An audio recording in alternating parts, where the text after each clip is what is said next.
ಈಗ ಏನಂದ್ರೆ usually big boss ಕಂಟೆಸ್ಟೆಂಟ್ಗಳ ಬಗ್ಗೆ ಜನಗಳಿಗೆ ಒಂದು ಡೌಟ್ ಇರುತ್ತೆ, ಅಂದ್ರೆ ಅದು ರಿಯಲ್ ಯಾವುದು ಅಂತ ಗೊತ್ತಿರಲ್ಲ. ನಿಮ್ಮ ಬಗ್ಗೆ ಏನೇನೇನೋ ಅನ್ಕೊಂಡ್ಬಿಟ್ಟಿರ್ತಾರೆ. ಅದರಲ್ಲಿ ಒಂದು ಕಾಮನ್ ಎಲ್ರಿಗೂ ಅನ್ಸೋದು ಅಂದ್ರೆ ಬಿಗ್ ಬಾಸ್ಗೆ ಹೋದವ್ರಿಗೆ ಸಿಕ್ಕಾಪಟ್ಟೆ ರೆಮ್ಯುನರೇಷನ್ ಕೊಡ್ತಾರೆ, ತುಂಬಾ ದುಡ್ಡು ಕೊಟ್ಟಿರ್ತಾರೆ. ಅದು ಎಷ್ಟರ ಮಟ್ಟಿಗೆ ಅಂದ್ರೆ ಅವ್ರು ಬಿಗ್ ಬಾಸ್ ಇಂದ ಹೊರಗೆ ಬಂದಿದ ತಕ್ಷಣ ಅವ್ನ ಮನೆನೇ ಕಟ್ಟಿಸ್ಬಿಡ್ಬೋದು ಅಂತ.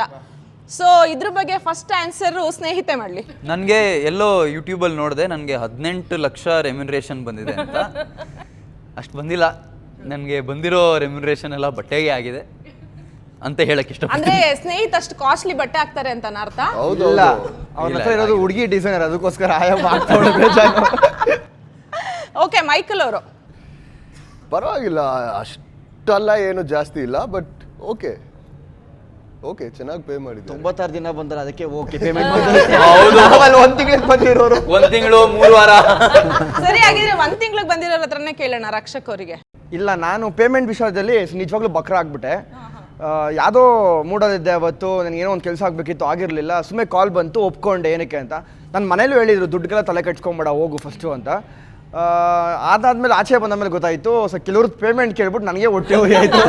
ಇವಾಗ ಆಚೆ ಬೇರೆ ಕಡೆ ಪ್ರೋಗ್ರಾಮ್ಗಳೆಲ್ಲ ಕಿತ್ತಾ ಇದ್ದೀನಿ, ದುಡ್ಡನ್ನ ವಾಪಸ್ ರಿಕವರ್ ಮಾಡ್ಕೊತಾ ಇದ್ದೀನಿ. ಅದೊಂದು ಬೇಜಾರಿದೆ, ನಿಜವಾಗ್ಲೂ ತುಂಬ ಕಮ್ಮಿ ತೊಗೊಂಡಿದ್ದೀನಿ ನಾನು. ಓಕೆ, ಇನ್ನು ಪವಿ ಅವರು?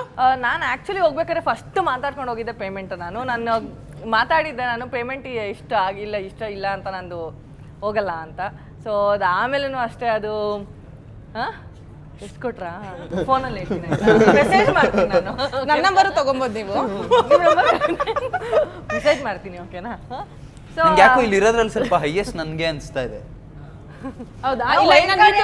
ಹೋಗಿರೋದ್ರಲ್ಲಿ ಎಷ್ಟು ವೈಲ್ಡ್ ಕಾರ್ಡ್ ಅಲ್ಲಿ ಹೋಗಿರೋದೇ ಇಬ್ರು, ಅವಿಗಿಂತ ನಿಮ್ಗೆ ಜಾಸ್ತಿ ದುಡ್ಡು ಕೊಟ್ಟಿರ್ತಾರೆ ಅಂತ ಗೊತ್ತು. ಸೊ ನಾನು ಹೋಗಿದ್ದೆ ಪೇಮೆಂಟ್ಗೆ ಅಂತ ಡೆಫಿನೆಟ್ಲಿ. ಓಕೆ, ನೀತು ಅವರು? ಚೆನ್ನಾಗಿ ಕೊಟ್ರು. ಅದಕ್ಕೆ ಅದಕ್ಕಿಂತ ಹೆಚ್ಚಾಗಿ ಕರ್ನಾಟಕ ಜನತೆ ಅದಕ್ಕಿಂತ ಹೆಚ್ಚು. ಸೊ ಇಲ್ಲಿ ದುಡ್ಡು ಇಂಪಾರ್ಟೆಂಟ್ ಆಗಲ್ಲ, ಪ್ಲಾಟ್ಫಾರ್ಮ್ ಇಂಪಾರ್ಟೆಂಟ್ ಆಗುತ್ತೆ. ಅಲ್ಲಿ ಬಂದಿರೋ ದುಡ್ಡು ನಾನು ಕೊಟ್ಬಿಡು, ಎತ್ಕೊಂಡು ನೀವು ಪ್ಲಾಟ್ಫಾರ್ಮ್ ಇಟ್ಕೊಳ್ಳಿ. ಎಲ್ಲರಿಗೂ ಗೊತ್ತಿತ್ತು ರಿಯಾಲಿಟಿ ಶೋ ಅಲ್ಲಿ ಬರ ದುಡ್ಡನ್ನ ಅವರ ಹೊರಗಡೆ ಬಂದಿದ್ಮೇಲೆ ಎಷ್ಟು ದುಡ್ಡು ಮಾಡಕ್ ಆಗುತ್ತೋ ಸೂಪರ್ ಪ್ಲಾಟ್ಫಾರ್ಮೇ ಮುಖ್ಯ ಆಕ್ಚುಲಿ. ಸೊ ಹಾಗಿದ್ರೆ ಅಂದ್ರೆ ಬಿಗ್ ಬಾಸ್ ಕಂಟೆಸ್ಟೆಂಟ್ಗಳಿಗೆ ಬರೋ ರೆಮ್ಯುನರೇಷನ್ ಅಲ್ಲಿ ಮನೆನೂ ತಗೊಳಕ್ಕಾಗಲ್ಲ, ಸೈಟ್ ತಗೊಳಕ್ಕಾಗಲ್ಲ, ಏನು ತಗೊಳಕ್ಕಾಗಲ್ಲ. ಅದು ಬೆಂಗಳೂರಲ್ಲಿ 1 ಟನ್ ಇಟ್ಕೆ ತಗೊಳಕ್ಕಾಗಲ್ಲ. ಒಂದು ಈ ಏರಿಯಾದಲ್ಲಿ ಪ್ರಾಬಬ್ಲಿ 1 ಸ್ಕ್ವೇರ್ ಫೀಟ್ ತಗೊಂಡ್ಬೋದು.